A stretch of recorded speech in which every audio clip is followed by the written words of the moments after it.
You've got ideas, you've got ambition, you've got no time, or so you think. I'm Marissa Lonick, and I help busy moms with big dreams and no time. Join me each week as I dive into time management strategies, goal setting and achieving framework, and inspiring guests who are juggling mom life, work life, fill in the blank life. Dreams don't work unless you do, and just because you're a mom doesn't mean you can't still make it happen, whatever it means to you. Welcome to the Mama Work It podcast.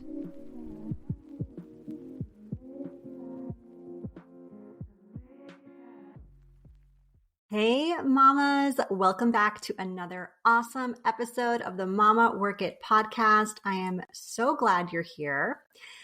I am going to dive into a topic that I don't necessarily love today, but I feel like is so important when it comes to being a mom. And that topic is vulnerability.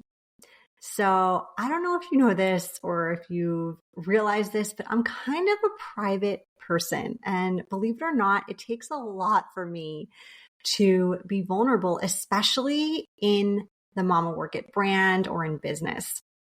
But I've really tried to break through a lot of that, specifically in my writing, because I feel it's really important when you are sharing about, your life as a working mom or your leap from the corporate world to entrepreneurship. You have to get vulnerable. You have to go into those vulnerable stories in order to really explain the level of detail as to how those processes occurred or life unfolded in that way.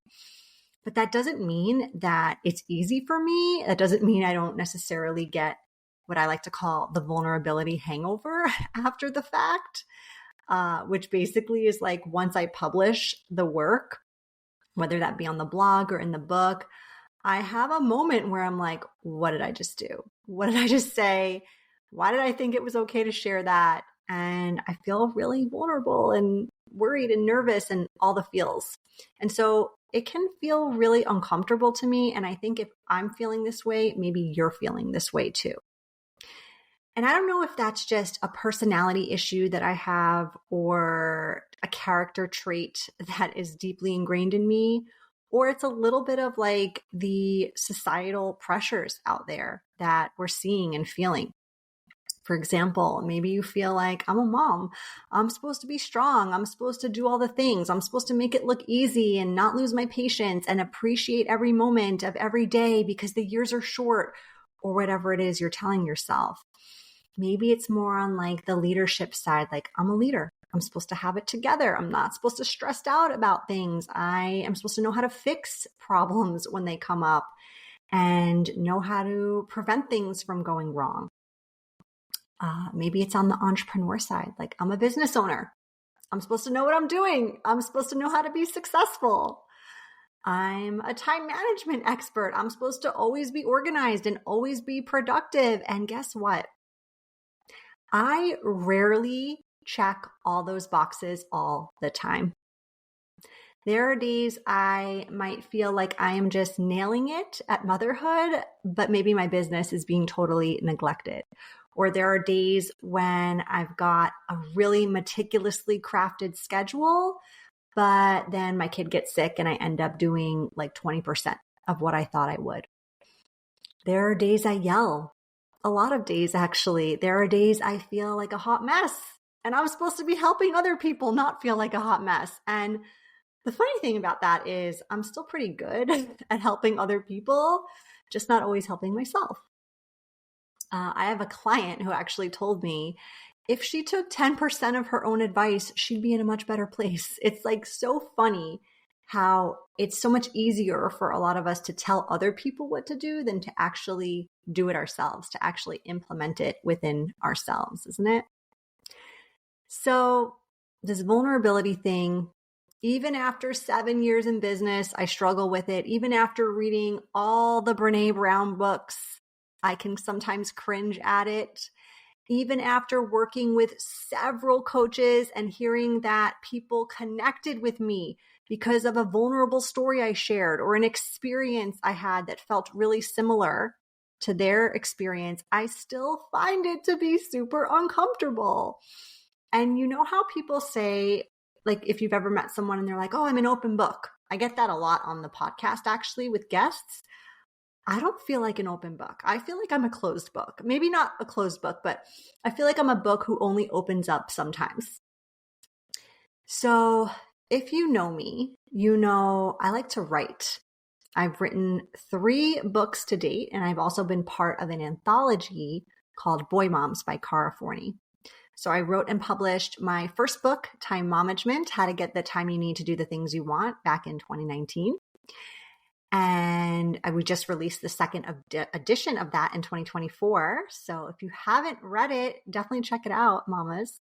I wrote Word to Your Mother, A Mama's Guide to Journal Today and Slay Tomorrow, back in 2020, in the midst of the pandemic, when I was like struggling to create some sort of stability and routine in a very chaotic time period as a working mom of 4. I wrote Biz Momagement, The Working Mom's Guide to Go from Employee to Entrepreneur, in 2022, after my exit from the corporate world and my entrance into full-time entrepreneurship. And in fact, Mama Work It even started from my writing. It was a blog at first, and it was called Work It Mama. And it was basically an online journal of experiences and advice from one working mom to another. So I love, love, love to write. It's therapeutic for me. It's a powerful way for me to use my voice. And it's honestly like one of those things I dream for myself, even to this day, that like one day I can hit the New York Times bestseller list. I am like totally manifesting this and writing to make that happen in my future.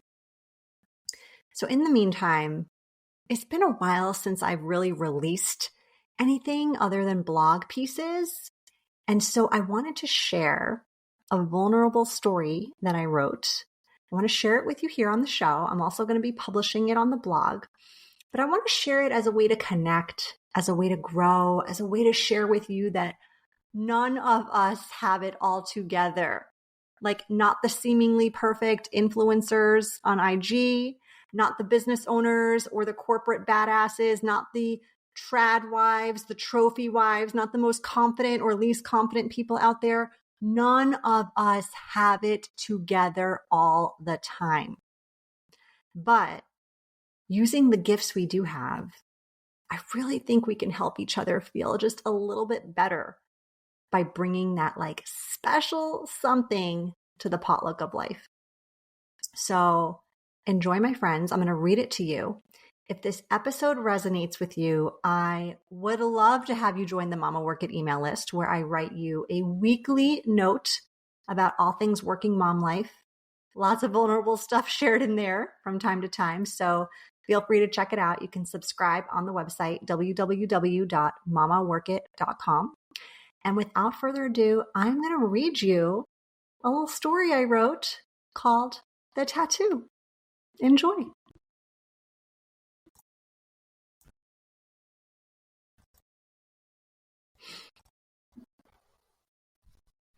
The Tattoo. It was December 12th, 2022. My appointment was at 10 a.m. I'd scheduled it at that time because our part-time nanny would be there to watch my youngest after I'd already dropped off my older kids at school.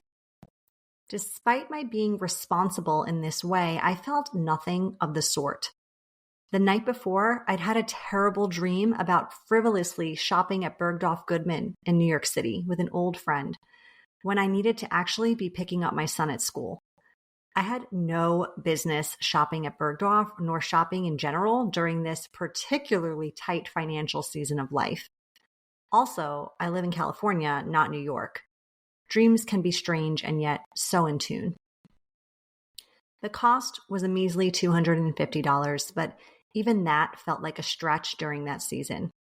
I'd convinced myself it was a necessary expense, though, and it was a meaningful and spiritual step in my journey. It would be something I'd look at daily and be reminded of my closeness to God and the universe. It would calm my nerves when I was feeling shaky about life and business decisions as a newer entrepreneur. It would reassure me when I was doubting my path, It would remind me to surrender and trust the process when all I seemed to be doing was seeking out control. In my mind, it was worth far more than $250. It was priceless. That morning, as I nervously stopped at the ATM and withdrew the balance I owed, I couldn't help but feel uneasy, unsteady, off balance. I drove to the appointment in secret. It felt almost embarrassing to tell anyone this is what I was doing on a Monday morning, instead of working, instead of being a mom. My intuition was coming on strong, and everything inside me screamed, "Don't go, don't do it." And yet, all I could do was silence the internal screams with placating attempts to assure myself these were just nerves because I was doing something outside my comfort zone. Here's the thing about comfort zones, though. It's good to get out of them. And actually, I'm a huge fan of going outside your comfort zone regularly. Leaving your comfort zone promotes growth. It gives you wings. It makes you feel invincible. But as much as I tried to convince myself that getting outside my comfort zone was exactly what I was doing, this was not that. This was going to the bad zone. It was like leaving the comfort zone and continuing on into a space that had signs that say keep out and danger zone. And yet here I was walking in semi-confidently even, because I'm not the type of girl you can scare away easily. That's right. Tell me I can't do something or I shouldn't do something, and my first reaction isn't to reflect on your words. It's, watch me, bitch. So despite my intuition clearly warning me not to go, my nerves playing tricks on me, and even my GPS bringing me to the wrong location, true story, my stubborn self powered through and arrived at the tattoo shop right on time. I was greeted by the owner and artist who rushed me in and quickly measured 2 sizes of the same design stencil on my forearm, where I said I wanted the placement to be. At first, she put it upside down, at least in my eyes. No, I said, it goes the opposite way. Sure, whatever you like, was her response. I looked at the stencil in the mirror for a minute. I was anything but sure this is what I wanted. The energy in the room was a hurried, almost stressful vibe filled with shallow breathing and the smell of caffeine. The pressure to get started was high and impatient. I laid down on the table, left arm straight out, and started to take some deep breaths as the painful artistry began. 20 minutes later, I was inked. I paid my balance and a tip and hopped into my car, still shaking. I should have felt excited. I tried, but I felt sick. I immediately questioned myself, my sanity, and for the next few days avoided looking at my arm like the plague. The sight of the tattoo repulsed me. It was supposed to be meaningful and delivering peace and security, yet all it brought me was angst, a reminder of a poor decision, an ironic, cruel joke to listen to your gut, even though I had done anything but. I didn't even tell my husband I'd gotten it for 3 days. I knew he would be disappointed in my decision, and because I already felt such disappointment in myself, I was terrified to layer on any more of it from anyone else. One late night, just as I was starting to accept this mistake I had made, I came across the various sketches of the tattoo design the artist had sent me weeks prior in my phone's photo gallery. I'd had a few similar options to review, but ended up choosing the first, most simple design she'd sent. My heart skipped a beat. I quickly realized my tattoo, the one on my actual skin, was not the choice I'd made, the one we'd agreed upon. I couldn't believe I hadn't caught this in the shop when she measured the design stencils and placement on my arm. While the difference wasn't huge, it was still different, and the part that was incorrect had been a hard no the first time I saw it, not even a questionable option. By that Friday, just 4 days from ink day, I was researching the tattoo removal process and felt a smidge better that I had options to get rid of this choice I so regretted. I came across a blog article of someone's tattoo removal journey who'd had not only a similar experience of wanting to remove her tattoo days after she'd gotten it, but a similar design as well. It seemed like this would inevitably be my next step. Over the next few weeks, I researched everything about different types of lasers, reputable tattoo removal companies, and costs related to it. I'd have to wait 6 weeks to start the process, and that measly $250 and 25-minute process would now be turning into thousands and years to complete.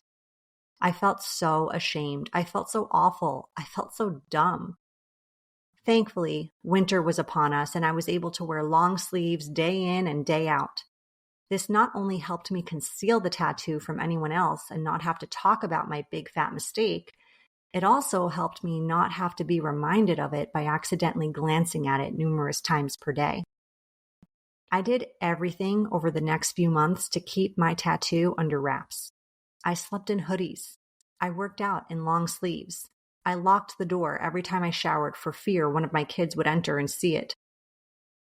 And then spring arrived, and so did warmer weather. One particularly hot afternoon of 90 degrees Fahrenheit, I could not handle it. I took off my layered long-sleeve shirt and exposed my tattoo. Well, technically, I exposed it, although I strategically moved my arm in ways no one noticed. I still wasn't ready to face my shame publicly. Soon enough, I needed to come to terms with the fact that this tattoo, even if it would end up being temporary, was something I needed to let out of its cage, or sleeve, for that matter. And the audience I feared discovering it most was living right under my roof, my kids. As a mom, I had always tried to set the right example, make good decisions, pave the path for a life of smart, responsible, good citizens ahead. And yet, here I was, 38 years old, having to tell my children I made a big, expensive, dumb mistake. I feared their judgment. I feared their questioning my judgment. I feared, so I hid until I couldn't sweat it out anymore, literally. It's not that I didn't want my kids to ever get tattoos. It's that I didn't want them to make decisions they'd later regret. And I knew without a doubt, if I'd only listened to my intuition that day, I wouldn't have felt the remorse I did for my arm art. The funny part of all this is when I sat down with my kids and told them about the tattoo, they cared so little. They even said they liked it and questioned why I was removing it. The conversation wasn't meant to discourage tattoos, but to be a teachable moment about trusting your intuition and how important it is to listen to it when faced with decisions, big or small. After that conversation, it instantly felt like my shame, guilt, and anxiety over the tattoo had been lifted. I still wanted to get rid of it, but I was no longer ashamed of myself for doing it. It was freeing. That tattoo made me realize a lot of things about my judgment, my gut, myself. The thing I didn't expect, though, was how much more I was affected by it because of my role as a mom.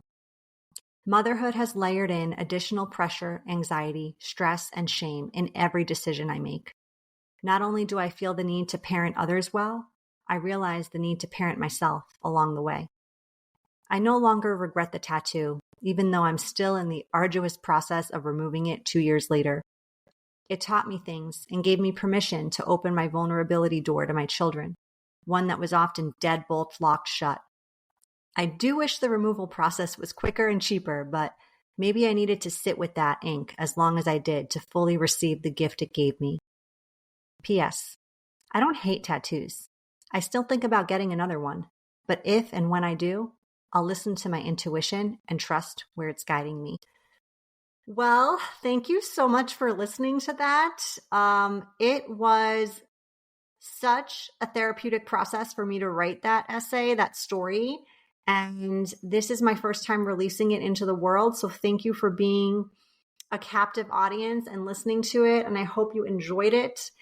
And I hope that this will help you to feel a little more courageous in being vulnerable when it comes to sharing things in your life, whether it be about this tattoo or any sort of situation that feels like it needs to be in the closed book. Let this be your permission to open the book. All right, mama friends, I will see you soon. Thank you for listening. Thank you for being part of the Mama Work It community. All right, keep on working it. Bye. You've been listening to the Mama Work It podcast. I hope you've enjoyed this episode. and would love if you could take a quick minute to leave me a review on whichever platform you're listening from, and maybe even send a note to a fellow mama friend recommending it. Reviews and recs help this podcast grow and reach more like-minded, awesome moms. And if you haven't subscribed yet, don't forget to click that button so we can stay in touch, girl. By the way, if you haven't checked out the Mama Work It website, please do. There are lots of free resources and great articles there that can help you with the juggle of work life, mom life, wife life, fill in the blank life. So head on over. Thanks again for being part of the tribe. I'll see you soon, but in the meantime, keep on working it, mama.